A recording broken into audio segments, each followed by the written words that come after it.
and welcome to this special broadcast. Jammu and Kashmir election scene is heating up, and joining me to discuss Dr. Jitendra Singh. So thank you so much for taking time out. Let me start off by asking, this is an election which is happening for the first time in a decade. What is the response that you have been getting on the ground, both in the valley and in Jammu?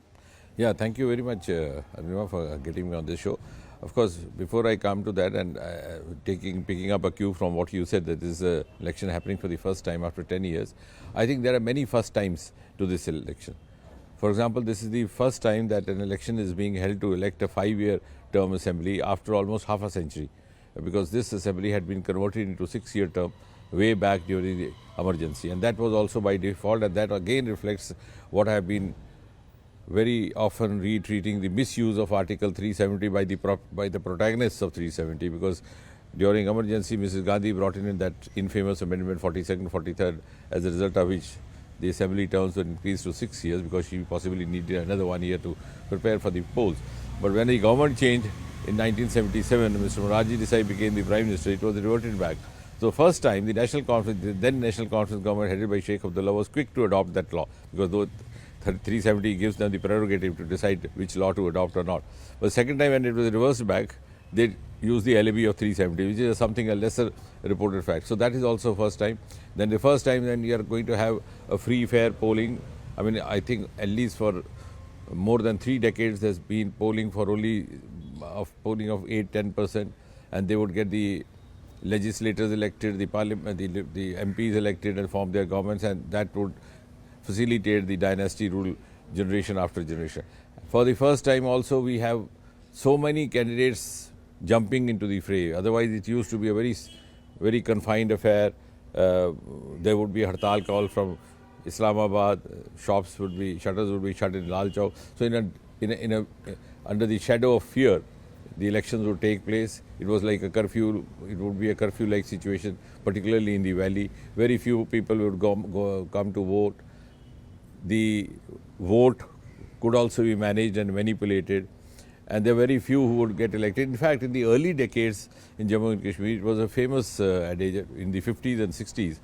Many of the returning officers would reject all the nomination papers and would declare the ruling party MLA as having won uncontested, even on the last day of nomination. So this has been a long journey since then, and I would rather say this is true mainstreaming of democracy in Jammu and Kashmir happening, which is also something new and something for the first time. You've given us a cue for a lot of follow-up questions, but let me begin with the elephant in the room. Statehood restoration is the big thing that everybody is talking about, be it in the valley, be it in Jammu area, be it in the hills or be it in the plains. Prime Minister, Home Minister, both are on record to say that there's no question of denying Jammu and Kashmir statehood. Yet, why doubt is persisting? Why is National Conference and Congress still questioning your intention?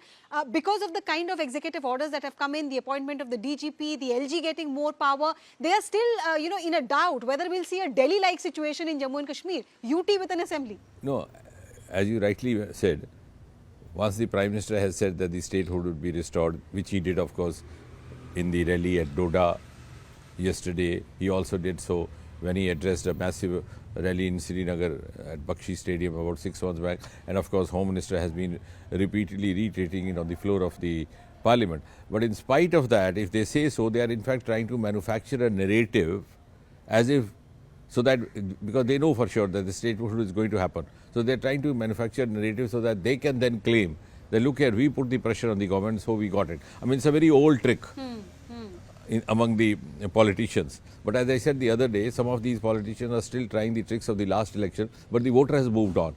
And therefore, the easiest question one should ask them is, once it has already been said that you are getting it, why are you demanding it? So they are demanding which has already been granted. So they are demanding in order to make the people believe that, look here, they are not giving, we are demanding, so that they now know that's going to happen. It's just like, when you know that some project is going to be announced after 3 days.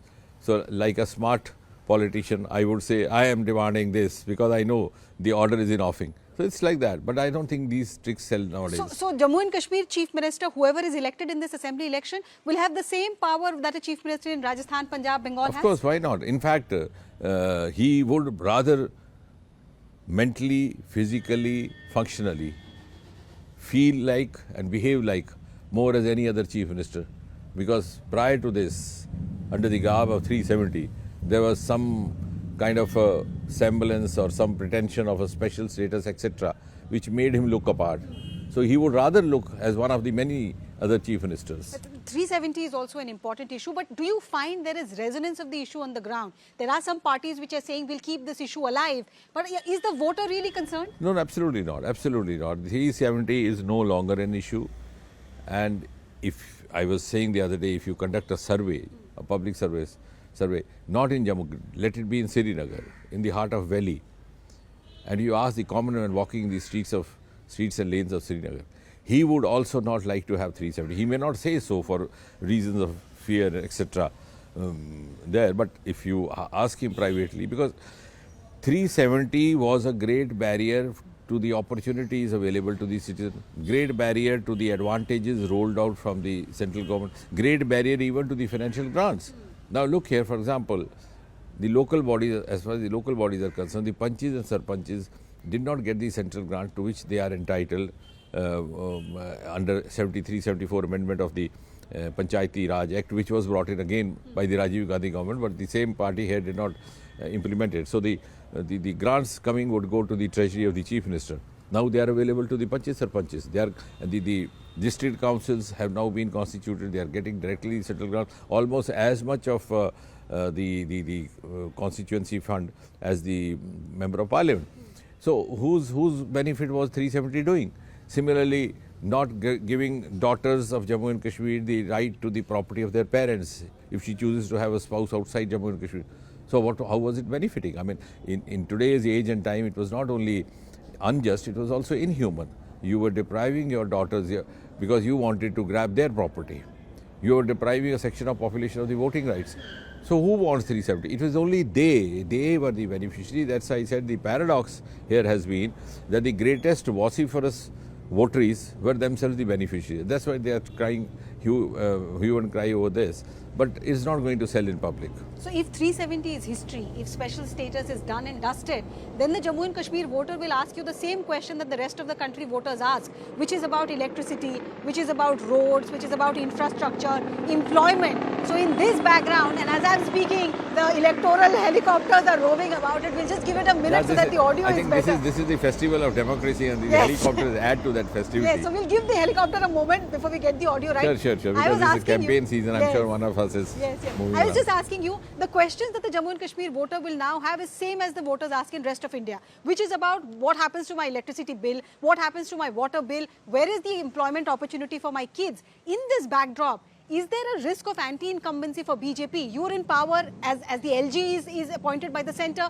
The members of parliament in Jammu area are from your party. The reins of the state ever since August 5th, 2019 has been in the hands of the Bharatiya Janata Party. No, on the contrary, I would rather say that this is going to be a healthy turnover of things, because earlier on they didn't have the opportunity to choose the representatives whom actually they wanted to choose. So now they have district development councils in place. Now that's another question why for 7 decades Jammu and Kashmir was deprived of this. It was Prime Minister Modi who brought this in 2020. It was Prime Minister Modi who conducted the Panchayat elections after nearly 20 years.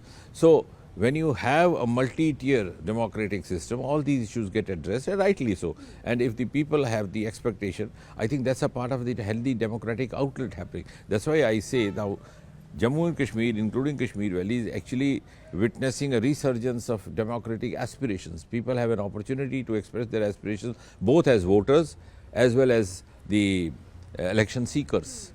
The number of so many people, jumping into fray.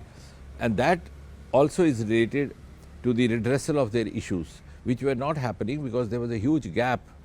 And for almost 10 years, we didn't have MLAs. Earlier on, we didn't have local bodies. So after Prime Minister Modi came in 2014, we got Panchayat election after 2 decades. We never had district. So I think it's rather going to be the other way around. It's going to have a very healthy turnover. Okay. So if you're saying it will be the other way around and the voters are going to ask the right question, one of the key questions will be in your own constituency, which is the return of terrorism. Doda, Kishtwar, Riyasi. We've seen attack after attack in areas which had gone completely peaceful. When you accuse your opponents, be it the National Conference or be it the PDP, of hobnobbing or allowing terrorism to take Jammu and Kashmir back by decades, they are now turning around and asking you, look at your track record. How have you made Jammu and Kashmir terrorism free? I think that observation of theirs is self-contradictory, because all these attacks happening now are not following a kind of a pattern which was being followed for the last 30 years. And that's evident from the fact that now you have 2.5 crore tourists visiting Kashmir Valley. Now no tourist would risk his family or put his the life of his kith and kin to stake if he is not sure about the situation there. He would not depend on what media says, what government says, what I say, what you say. He would pick up a mobile, call one of his colleagues there, find out, bhai sahab kaisa hai, only then he would go. So we had 2.5 crore, we had home tourism exhausted, even though Valley is not very fond of home tourism. People like to stay there in houseboats. So that is the best testimony of militancy having weaned away and the normalcy having returned. Now, the local sport is virtually over now. Now what is happening is that these militants are facing the heat, they are on the run. So on the run they try to indulge in such encounters to make these news. But I'm sure this is also a passing phase, and in a nutshell this is the last phase of militancy in Jammu and Kashmir. But are your voters apprehensive, especially in the hillocks of Doda Kishtawar area, where the hamlets are small, VDCs have been gunned down? When you go and seek their vote, their support, do they not turn around and ask you, I was looking at a better life, but here I am once again facing dire straits? But in totality, if you see, even they would draw the comparison. They are now having much better life than it was about 10 years back or 15 years back. There was a kind of atmosphere where many of the people started migrating out. Of course, Kashmir Valley witnessed the mass exodus of the Kashmiri Pandit community, more than 1.5 lakh or so, which was of course not the case in the Doda region that you are mentioning, because it was contained by the civil society leaders, etc. But many of them came over for the reasons of employment, vocation for their children, for their next generation, but this is no longer happening now. Small town like Bhadrawa is now become a popular tourist spot. Prime Minister Modi mentioned it during his public rally at Doda. And I think in a single month of May, we had about 5 to 6 lakh tourists, which was unheard of in a place like Bhadrawa. And the best evidence of that is because the evidences don't come from media, evidences don't come from the government spokespersons, or government don't come from the parties, they come from the third quarter. So the evidence of that is that you have about, I think, 2 5-star hotels coming of the.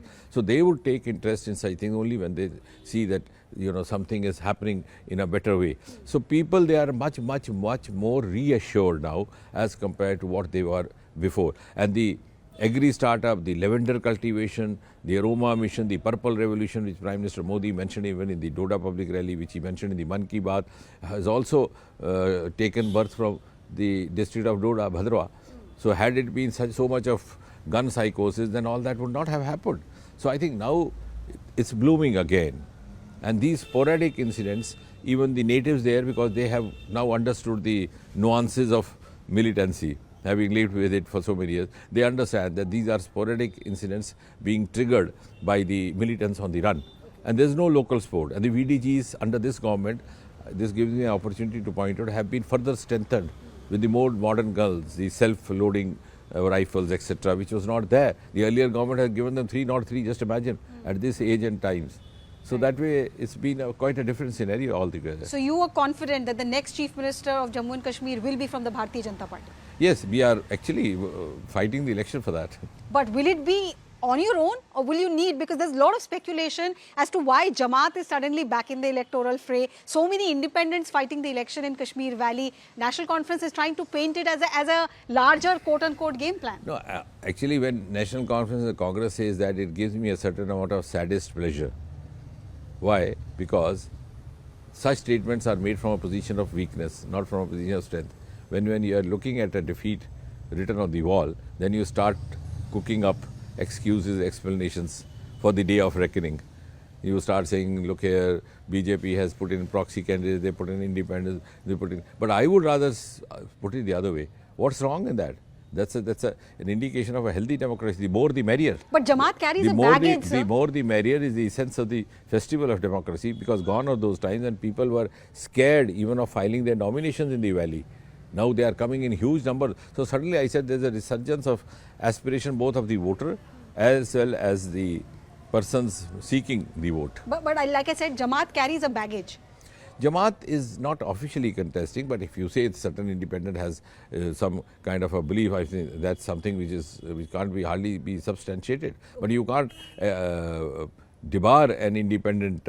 Tomorrow suddenly you have a mood of filing in your nomination. Who can prevent that? Okay. The other charge that is being made against you is that Prime Minister, Home Minister, the top functionaries of the BJP are reserving their sharpest attack against the NC and the Congress. Is there any scope to take the PDP along once again if the seats demand so?